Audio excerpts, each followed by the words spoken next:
Puji Tuhan, Bapak Ibu Saudara sekalian, kalau kita mengikuti pembacaan parasa sejak dari orang Israel, bangsa pilihan Tuhan ini keluar dari Misraim, dari rumah perbudakan, ya, dan menuju ke sebuah negeri yang dijanjikan oleh Tuhan.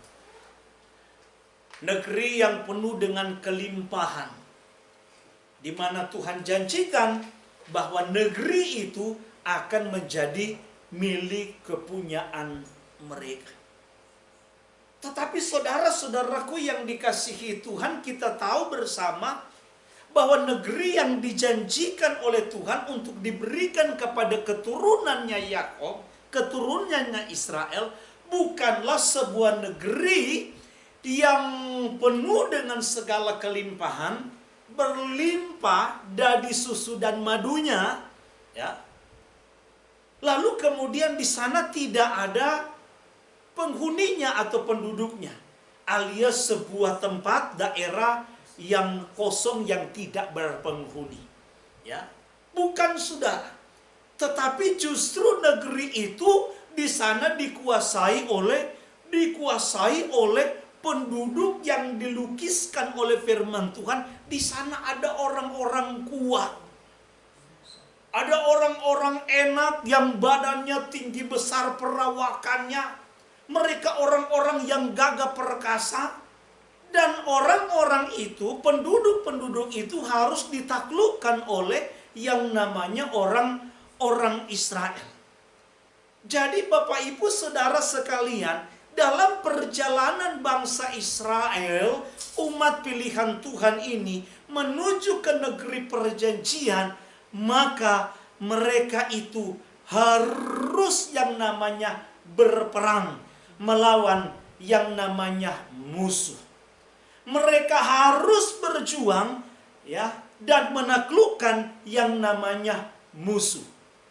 Dan saya mau ingatkan, katakan kepada kita, saudara, ada dua musuh yang harus ditaklukkan oleh yang namanya umat pilihan Tuhan. Bangsa Israel secara konteks, ya, berbicara Israel secara jasmani, tetapi juga saudaraku kita sebagai Israel rohani, ya. Nah, saudara-saudaraku yang dikasihi Tuhan, musuh yang harus mereka taklukkan, musuh yang harus mereka kalahkan itu, yang pertama adalah musuh kedagingan, ya. Jadi sekali lagi saudaraku, yang pertama yang harus mereka perangi itu adalah kedagingan. Musuh yang ada di dalam diri sendiri. Dan musuh yang kedua yaitu musuh secara fisik. Yang disebutkan dalam parasa di situ ada orang Het, ada orang Amori, ada orang Yebus dan seterusnya. Kalau saya mau ajukan pertanyaan kepada kita, lebih berbahaya mana sebenarnya? Sekali lagi saudara, kalau kita belajar dari peristiwa perjalanan orang Israel, lebih bahaya mana? Musuh yang namanya kedagingan, atau yang ada di dalam diri sendiri, atau musuh yang kelihatan, yaitu orang Het, orang Amori, orang Yebus, dan yang lain-lain yang harus mereka perangi dan taklukkan.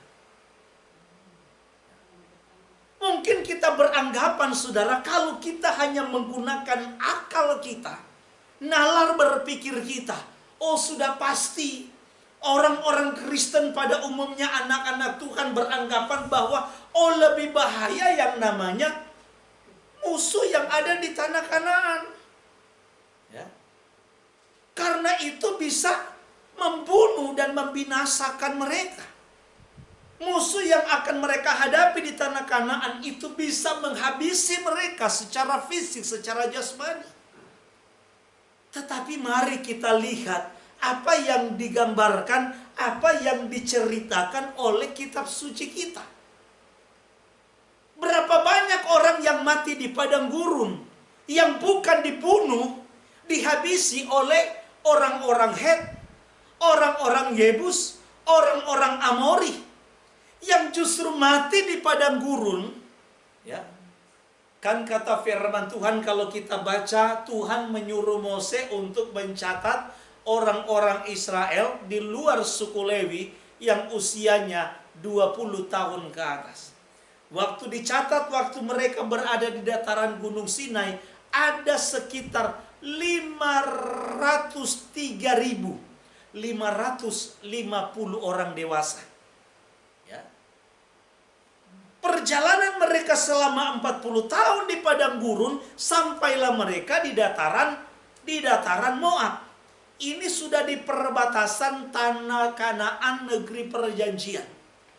Lalu Tuhan menyuruh Mose kembali untuk mencatat orang Israel di luar yang namanya suku Lewi untuk kedua kali. Jadi ini selisihnya sudah ada 40 tahun. Waktu dicatat kedua kali memang banyak, ratusan ribu juga. Tetapi kata firman Tuhan, ya, dari kelompok orang-orang kedua yang dicatat oleh Mose di dataran Moab, itu yang masuk itu hanya 2 orang loh, sudah. Dengan kata lain berarti 503.548 orang di luar anak-anak dan perempuan yang mati di padang gurun itu semuanya tewas. Karena kita tahu waktu Bapak Yahweh menghukum Datan, Abiram, dan Korah, itu bukan cuma mereka yang mati di telan bumi, tetapi juga dengan semua keluarganya. Semua anggota keluarganya, alias anak-anak dan istri-istrinya. Ya. Jadi saudara-saudaraku, kita bisa melihat bahwa kitab suci mencatat bahwa ternyata saudaraku orang Israel yang mati binasa di padang gurun, ya, itu jauh lebih banyak, ya, dengan yang mati karena dibunuh, dihabisi melalui pertempuran, peperangan dengan orang-orang Het, orang Yebus, orang Amori, dan lain-lain. Nah, dari peristiwa gambaran ini dapat kita menarik sebuah kesimpulan bahwa yang lebih bahaya mana berarti musuhnya? Musuh yang kelihatan apa musuh yang tidak kelihatan? Ternyata saudara, di dalam catatan kitab suci, yang lebih bahaya itu adalah musuh yang tidak kelihatan. Nah, persoalannya banyak orang Kristen yang beranggapan, banyak kita anak-anak Tuhan yang beranggapan bahwa seolah-olah ketika kita sudah menerima, ketika kita sudah percaya kepada Yeshua HaMashiach, maka kita sudah tidak punya musuh lagi. Kita tidak perlu berperang lagi. Ya. Semua orang ini harus kita anggap sebagai saudara. Kita tidak punya musuh lagi. Nah, ini saudaraku anggapan yang keliru. Padahal di dalam kitab suci memang gambaran saudara perjalanan iman kita sebagai Israel rohani. Di dalam kitab suci ada beberapa penggambaran. Ada di situ digambarkan bahwa hidup itu adalah sebuah perjuangan. Maka kita harus berjuang. Ada digambarkan hidup itu seperti dalam sebuah perlombaan iman. Maka kita harus berlomba sampai memasuki garis finish. Ada yang menggambarkan bahwa hidup itu adalah peperangan.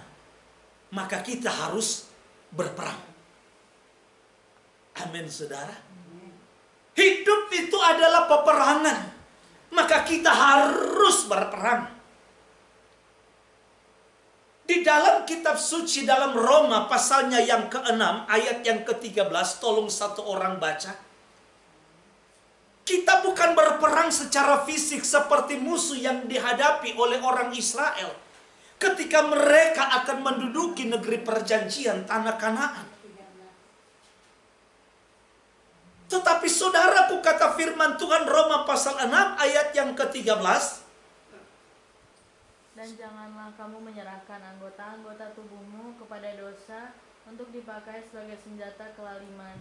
Tetapi serahkanlah dirimu kepada Elohim sebagai orang-orang yang dahulu mati, tetapi yang sekarang hidup. Perhatikan baik-baik kata firman Tuhan. Jangan kita menyerahkan anggota tubuh kita menjadi justru senjata si jahat. Hal yang pertama, Bapak Ibu Saudara yang dikasihi Tuhan, pertempuran kita, perlawanan kita, perjuangan kita memang bukan melawan seperti orang Israel, musuh yang kelihatan, tetapi yang dikatakan oleh Roma pasal 6 ayat yang ke-13 ini, bahwa sesungguhnya kita itu sedang melawan dengan yang namanya keinginan daging, hawa nafsu yang ada di dalam diri kita ini. Kita sedang berjuang untuk menaklukkan keinginan daging kita, menaklukkan hawa nafsu kita. Dan ini gak mudah, saudara. Ini gak gampang. Contoh yang paling simpel, yang paling sederhana. Kalau kita mau jujur, kita lebih bisa melihat kekurangan orang lain. Kita lebih bisa menilai kelemahan orang lain daripada kita menilai kelemahan dan kekurangan diri kita sendiri. Ini menunjukkan, saudaraku, bahwa sesungguhnya begitu sulit untuk menaklukkan yang namanya diri sendiri. Dan hal yang kedua, Bapak Ibu Saudara, perjuangan kita, perlawanan kita sebagai anak-anak Tuhan ketika kita menerima Yeshua sebagai juru selamat kita, sebagaimana yang dikatakan dalam Efesus pasal yang ke-6 ayat yang ke-10 atau ayat yang ke-11 saja dan sampai yang ke-12. Efesus 6 ayat 11 sampai yang ke-12. Saya baca. Efesus 6 ayat 11 dan 12. Kenakanlah seluruh perlengkapan senjata Elohim supaya kamu dapat bertahan melawan tipu muslihat iblis. Karena perjuangan kita bukanlah melawan darah dan daging, tetapi melawan pemerintah-pemerintah, melawan penguasa-penguasa, melawan penghulu-penghulu dunia yang gelap ini, melawan roh-roh jahat di udara. Nah, saudara-saudara, peperangan yang kedua, perjuangan yang kedua adalah kita sedang melawan hasatan. Kita sedang melawan iblis. Ini sama-sama musuh yang tidak kelihatan. Kata firman Tuhan, saudaraku, lawan kita itu bukanlah darah dan daging. Tetapi kalau kita mau jujur, seringkali kita ditipu oleh hasatan. Seringkali kita ditipu oleh iblis. Sehingga yang kita anggap sebagai musuh kita bukanlah hasatan, bukanlah si iblis ini, tetapi yang kita jadikan musuh, jadikan lawan itu adalah menantu kita misalnya, istri kita, pasangan kita misalnya, anggota keluarga kita misalnya, rekan dalam pekerjaan, rekan dalam pelayanan. Bahkan jangan heran, gereja satu dengan gereja yang lain justru bisa saling bermusuhan. Nggak ada tuh sapa-sapaan. Ini kita harus jujur. Kadang gereja satu menganggap dia yang lebih benar, seolah-olah gereja yang lain itu tidak benar semua. Sementara jelas sekali kata firman Tuhan dalam 1 Kefa atau 1 Petrus 5 ayat yang ke-8. Tolong saya baca.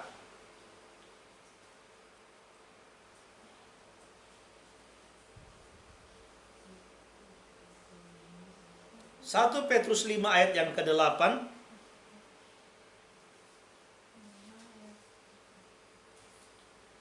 Sadarlah dan berjaga-jagalah lawanmu si iblis, berjalan keliling sama seperti singa yang mengaum-ngaum dan mencari orang yang dapat ditelannya. Perhatikan baik-baik. Firman Tuhan menegaskan kita siang hari ini bahwa katanya lawan kita itu bukan suami kita. Lawan kita itu bukan istri kita, bukan mantu, bukan rekan kerja, bukan rekan pelayanan, rekan bisnis.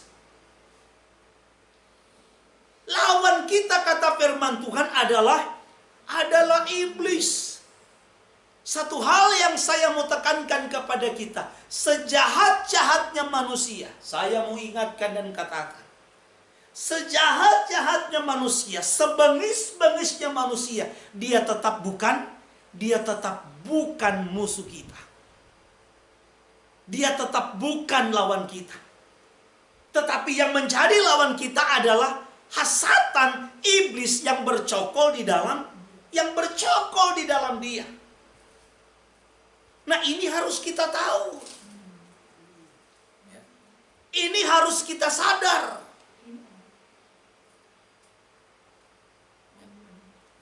Jadi yang bercokol itu adalah iblis di dalam diri orang itu. Yang membuat engkau sakit hati. Yang membuat hatimu terluka, tersakiti, engkau kecewa.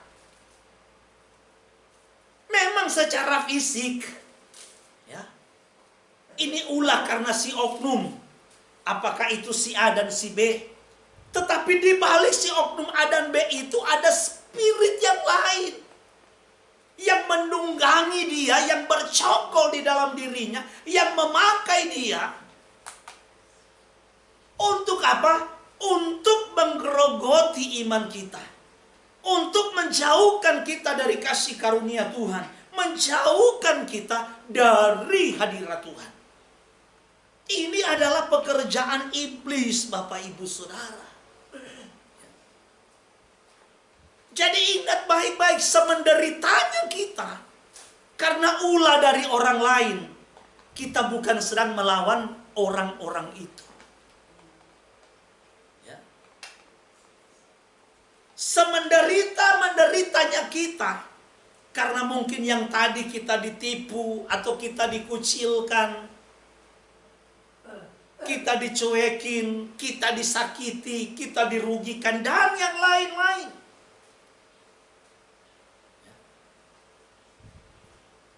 Semenderitanya kita perlu ingat bahwa dia pun bukan musuh kita. Perhatikan baik-baik apa yang dilakukan oleh Tuhan Yeshua dan juga termasuk para murid yang lain, termasuk Rasul Saul, Rasul Paulus. Mereka sangat dibenci oleh orang Yahudi. Bukan segelintir orang, mayoritas orang-orang Yahudi rata-rata, apalagi khusus untuk kalangan menengah ke atas, tidak suka. Tetapi Yeshua dan para murid tidak pernah membenci orang Yahudi. Sekalipun mereka itu dimusuhi, mereka tetap masuk ke sinagog. Mereka tetap berupaya untuk memberitakan Injil, memberitakan yang namanya Besora, kabar baik itu, dengan penuh kasih kepada orang-orang Yahudi. Luar biasa loh, sudah. Jadi walaupun mereka dibenci, walaupun mereka tidak disukai, bahkan bisa dibilang dikucilkan. Karena memang kita bisa lihat di dalam kitab Injil, apalagi dalam Yohanan dijelaskan di sana, bagaimana orang-orang yang percaya kepada Yeshua, mereka harus dikucilkan. Itu kesepakatan orang Yahudi di kalangan menengah ke atas. Memang ada resiko, ada konsekuensi. Tetapi mereka tidak anggap bahwa statement itu membuat mereka harus memusuhi yang namanya orang Yahudi. Mereka tetap berkumpul, mereka tetap datang ke sinagog, Dan mereka memberitakan kabar baik itu kepada orang-orang Yahudi tentang keselamatan yang hanya ada di dalam Yeshua HaMashiach sebagai Mesias yang dijanjikan yang telah datang. Luar biasa. Kalau kita orang Kristen, Kristen yang ada di luar sana kan enggak. Boro-boro kita bicara kasih.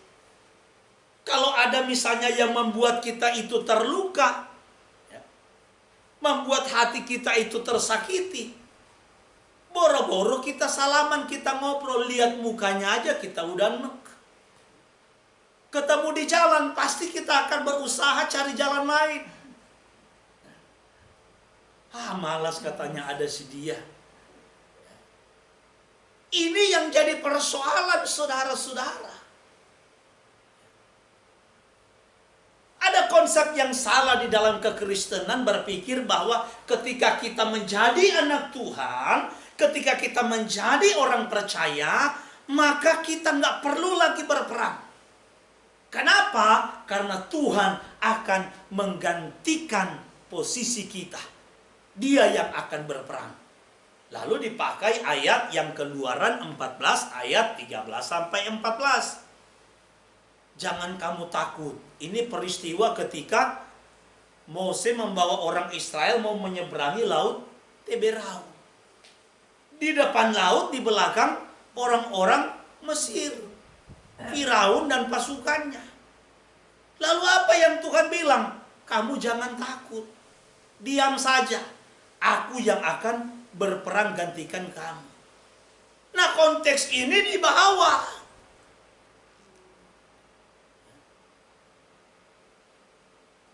Ini yang sangat keliru. Sangat salah, saudara. Padahal simpel, sederhana. Analoginya begini, saudara. Ya. Analogi yang sangat sederhana. Sebelum kita percaya kepada Yeshua, kita harus ingat bahwa bapak kita itu adalah iblis. Ya. Jadi sebelum kita percaya kepada Yeshua, menjadikan dia sebagai juru selamat kita, dia adalah jalan, kebenaran, dan hidup. Maka sebelum kita percaya, sebelum kita beriman, kita sesungguhnya adalah anaknya iblis. Sekali lagi saudaraku, kita adalah anaknya iblis. Tetapi sejak kita membuat keputusan, berkomitmen di hadapan Tuhan, dan menerima dia sebagai Tuhan dan Juru Selamat secara pribadi, mengaku dengan lidah, mulut, bibir kita, percaya dengan hati kita yang sungguh, maka saat kita mengaku dan percaya bahwa Yeshua HaMashiach, dia adalah penebus dan penyelamat kita, maka saat itu bapak kita, saudaraku, berubah. Kalau tadi waktu kita belum percaya, ya, bapak kita adalah iblis. Ya. Kalau kalimat yang lain yang sinonim, kita itu hamba dosa. Hamba dosa itu bapaknya adalah iblis. Tetapi ketika kita berkomitmen untuk percaya, mengaku dengan mulut, percaya dengan hati, maka saat itu kita direbut. Kita direbut oleh Yeshua HaMashiach untuk menjadi anaknya. Dan kita menjadi anak Tuhan. Kita menjadi anaknya Yeshua HaMashiach. Analogi sederhana. Ketika saudara, Yeshua merebut kita jadi anaknya, kira-kira bapak yang lama rela, ikhlas, atau tidak? Jadi saudaraku yang dikasihi Tuhan, logikanya bahwa bapak yang lama kita tidak akan membiarkan kita begitu saja. Dia akan berupaya dan berusaha untuk merebut kita kembali, menarik kita kembali. Makanya jangan heran, dulu kita waktu hamba dosa, aduh rasanya kok hidup itu enak-enak aja. Ya. Ada juga si musuh tapi nggak banyak. Ya. Kalaupun ada musuh, orang-orang jauh. Tapi ketika kita jadi anak Tuhan, loh kok kenapa sekarang justru Yang bahasa kasar yang jadi musuh kita, artinya yang menyakiti kita, ya, yang merugikan kita, yang mengucilkan kita. Justru orang-orang yang dekat dengan kita. Dulu rasanya waktu kita itu belum terima Yesua, kok sepertinya uang itu ada aja, walaupun mungkin bukan dari hasil jeripaya, alias hasil dari nipu mungkin, tapi setidaknya nggak kekurangan. Tapi kok kenapa sekarang justru ketika kita percaya kepada Yesua, kok hidup ini begitu susah? Dulu keluarga kita aman-aman saja. Kenapa sekarang setelah percaya Yesua kok ada lagi namanya istilah pelakor? Dulu suami saya begitu setia, selalu pulang tepat waktu. Sekarang kok kebanyakan lembur kerja luar kota dan yang lain-lain. Ya.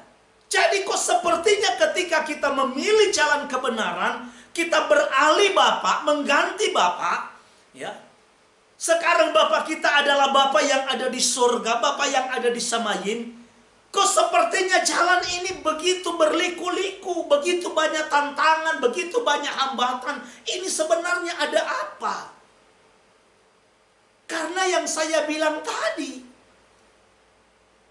iblis itu sebagai Bapak kita yang lama tidak akan rela secara ikhlas menyerahkan kita kepada Bapa yang lain.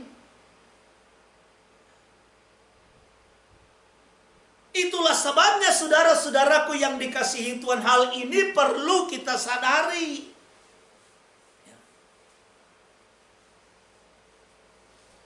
Justru yang kedua, perhatikan baik-baik. Kalau hidup kita seolah-olah tanpa ada lika-liku. Saya kok hidupnya kayaknya enak-enak saja.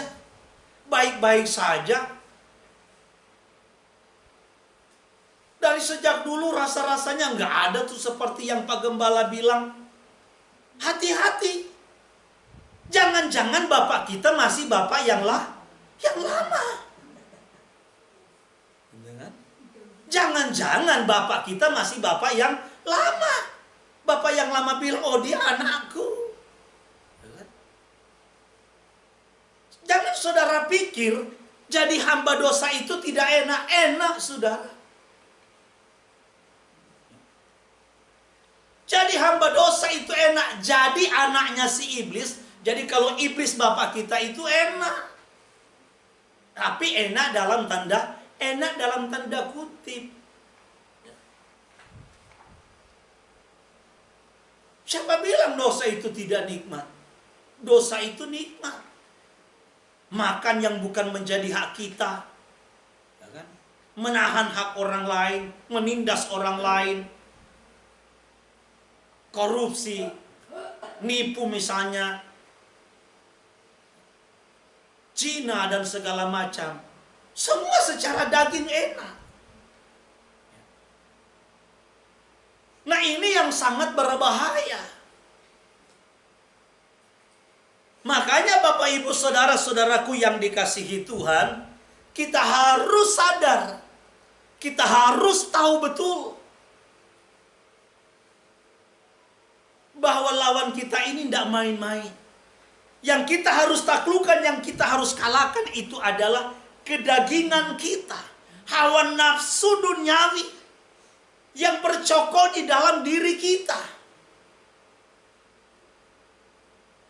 Yang kedua yang namanya iblis. Yang kedua yang namanya apa? Iblis. Kenapa saudaraku? Karena iblis itu pada dasarnya sebenarnya adalah jahat. Saya mau katakan, tidak ada iblis yang baik. Yang ada itu kalau iblis pura-pura baik. Nah ini yang bahaya. Yang pura-pura baik ini bahaya. Ini pekerjaan iblis.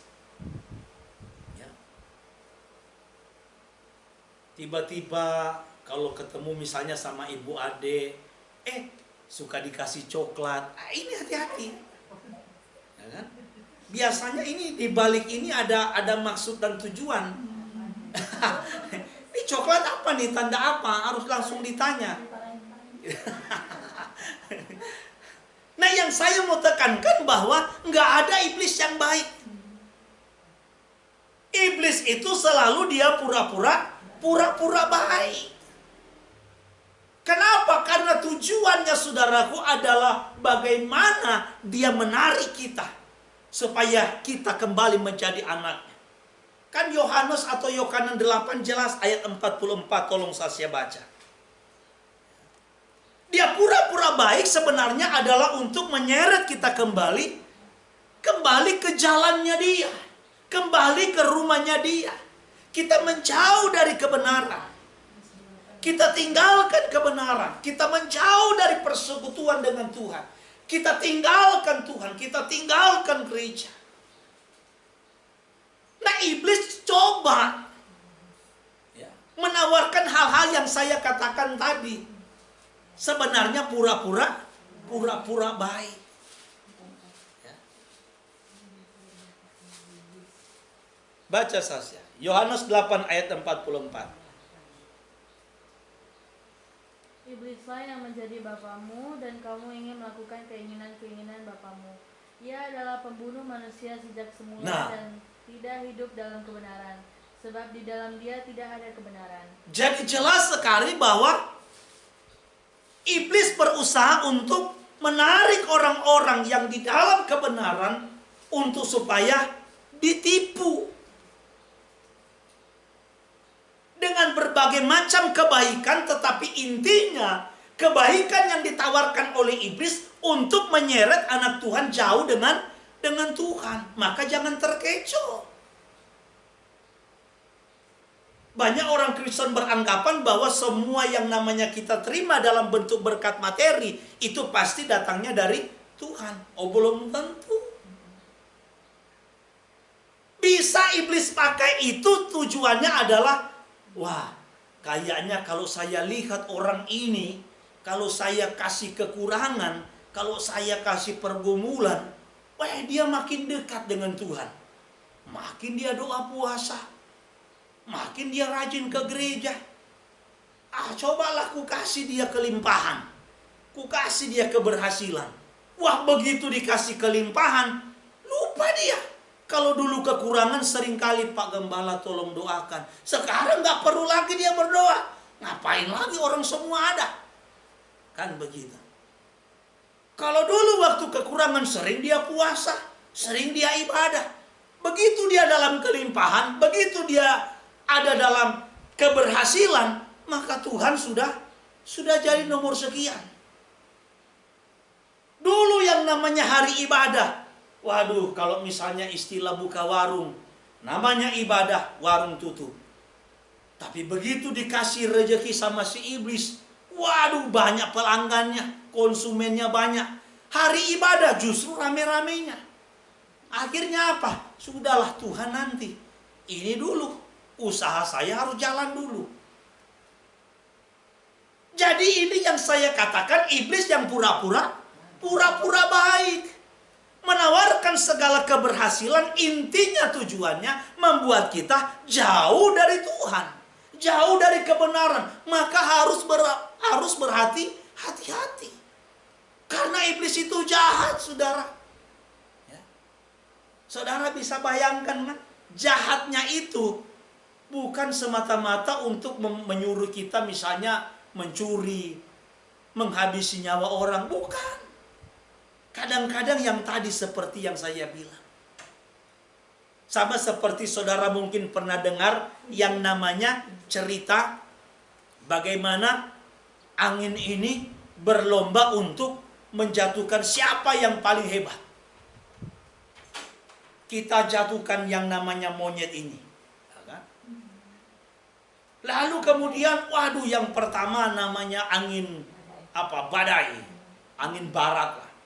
Begitu dia bertiup sangat kencang, makin kencang angin ini, monyet ini makin Makin kuat, makin erat dia berpegang di pohon. Nggak tumbang, nggak jatuh.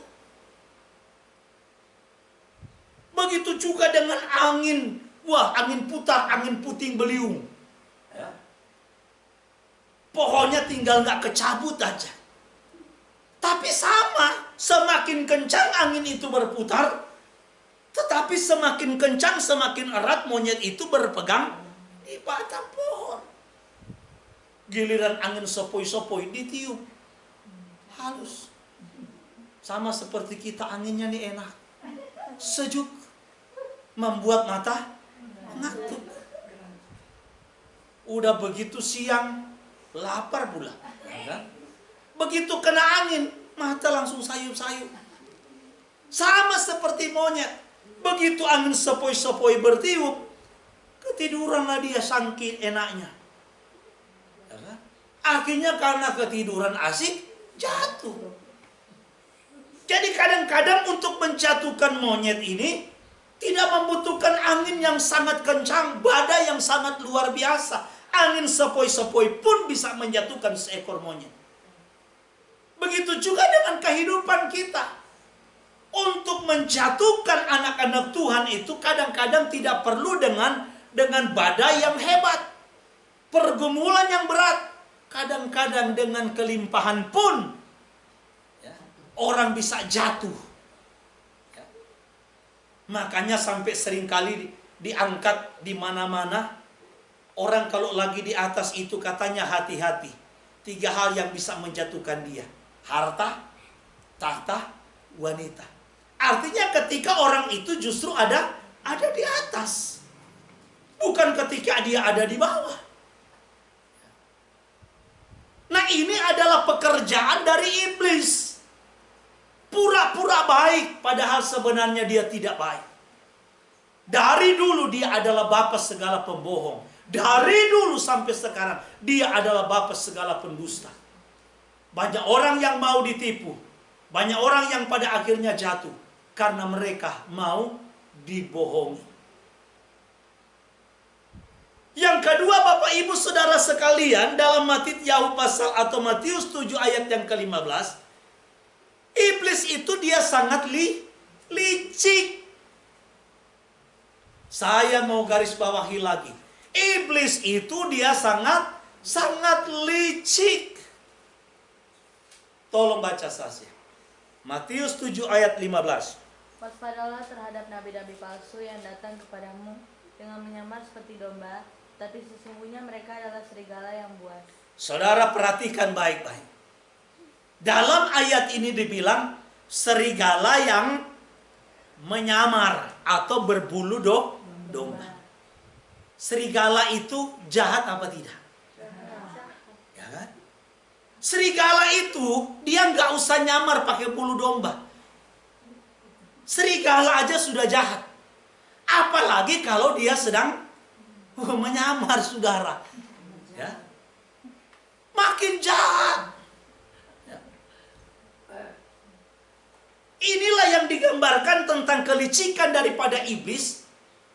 Karena kadang-kadang kalau di dalam 2 Korintus 11 ayat yang ke-14, di situ digambarkan iblis itu menyamar sebagai malaikat terang. Sehingga banyak sekali orang yang tertipu. Banyak sekali orang yang terperdaya. Kenapa? Karena penyamaran tadi dia, kelicikan dia. Sehingga banyak yang tertipu. Banyak sekali saudara-saudaraku ajaran-ajaran yang saat-saat ini sedang sangat menyimpang. Yang tidak lagi firmania. Yang bukan lagi bersumber dari pengajaran yang datangnya dari Sion. Firman yang datang dari Yerusalem. Ada begitu banyak. Dan itu sudah beredar, berkembang di dalam kekristenan. Gak mudah, saudara, gak gampang. Nah, ini yang perlu kita hati-hati. Karena kita tahu iblis itu dia begitu licik. sangat licik. Sehingga kadang-kadang kita gak bisa bedakan. Loh, seperti malaikat terang loh, sudah. Jadi gak semua orang yang menamakan diri sebagai hamba Tuhan itu adalah hamba kebenaran. Tetapi mereka yang adalah hamba kebenaran, dia pasti adalah hambanya Tuhan. Artinya hamba Tuhan itu, hamba kebenaran itu adalah seorang hamba yang hanya menyampaikan apa yang menjadi isi hati dan kehendak alias kemauan daripada sang tuannya, sang pemilik pekerjaan itu, sang pemilik kehidupan itu.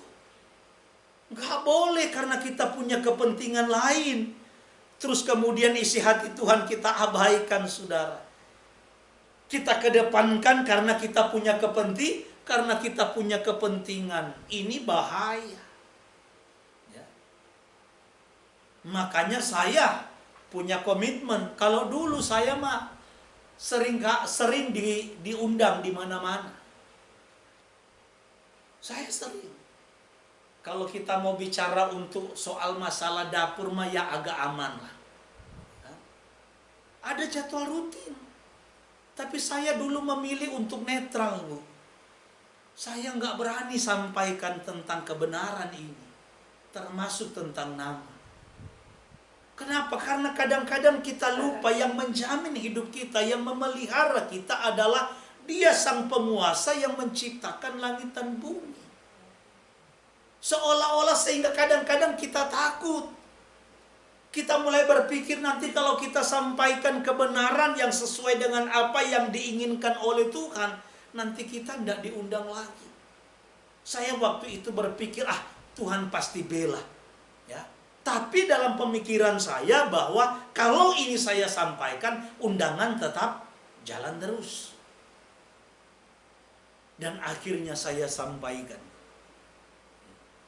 Tapi ketika saya sampaikan, saudara, itu seperti keran air yang ditutup. Ya. Ibu Gembala tahu, saya di Pertamina pernah katanya mau jadwal rutin, di bandara pernah, di Carrefour, ya, di Honda yang di Sunter. Dan dulu memang sebelum saya sampaikan tentang kebenaran, salah satunya soal nama, memang rutin, minimal sebulan sekali.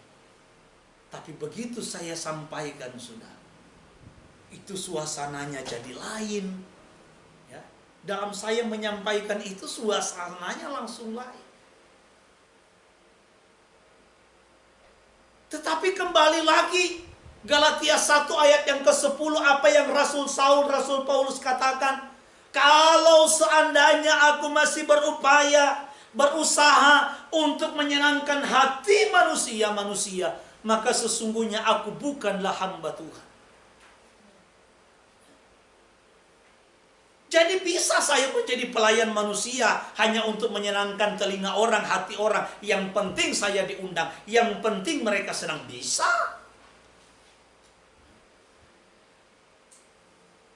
Tetapi persoalannya apakah hati Tuhan disenangkan atau tidak.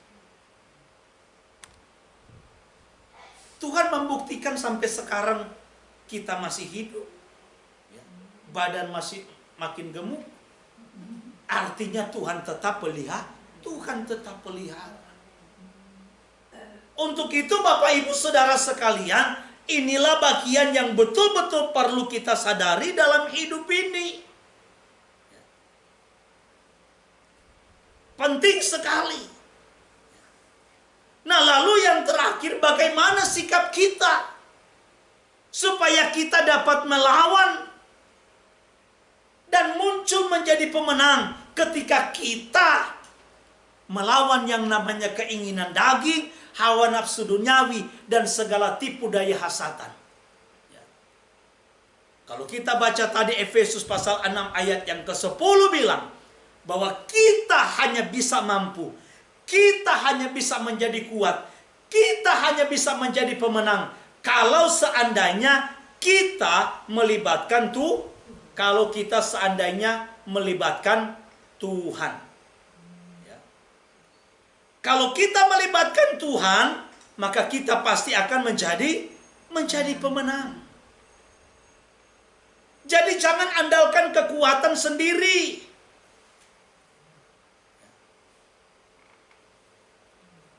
Jangan andalkan kekuatan kita, tetapi libatkanlah Tuhan dalam hidup kita.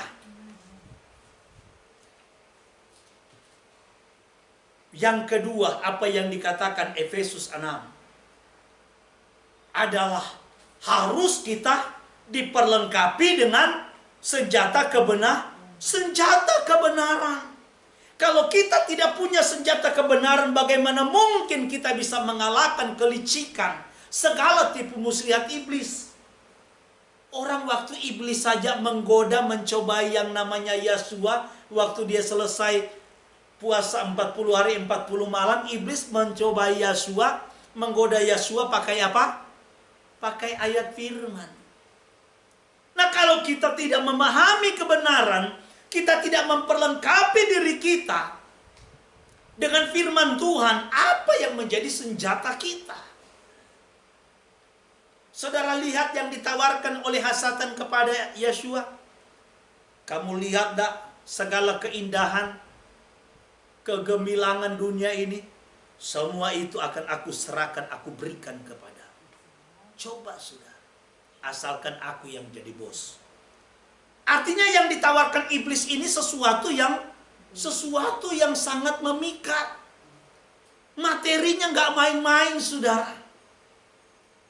Sungguh sangat-sangat nikmat seluruh dunia. Tapi engkau harus jadi anakku, gua jadi bapakmu, gua jadi bosmu. Nah, kalau kita tidak mempersenjatai diri kita dengan kebenaran, dengan iman yang kuat, maka kita tidak akan mungkin menang melawan tipu daya muslihat iblis. Tetapi hari ini, kalau engkau, saya, kita sama-sama mendengarkan firman Tuhan, Midas hari ini, maka perlengkapilah diri kita dengan senjata kebenaran. Andalkan Tuhan dalam segala perkara. Libatkan Tuhan, maka saya percaya kita semua akan muncul menjadi orang-orang yang berkemenangan di dalam Tuhan. Sehingga nama Tuhan boleh dimuliakan dalam hidup kita. Bapa Yahweh kiranya memberkati kita semua. Haleluya. Amin.